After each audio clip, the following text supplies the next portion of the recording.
Насколько сложности в определении материализма могут считаться коварными для материализма в отношении сознания? Вот так.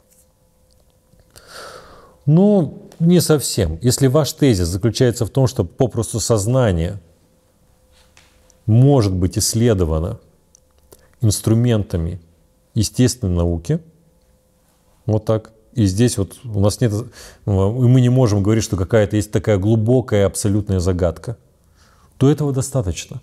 То есть материалист в отношении сознания вскинет руки и скажет: да мне все равно, как там, что там определяется, как определяется, каково глубокое понятие материализма. Мне это не интересует.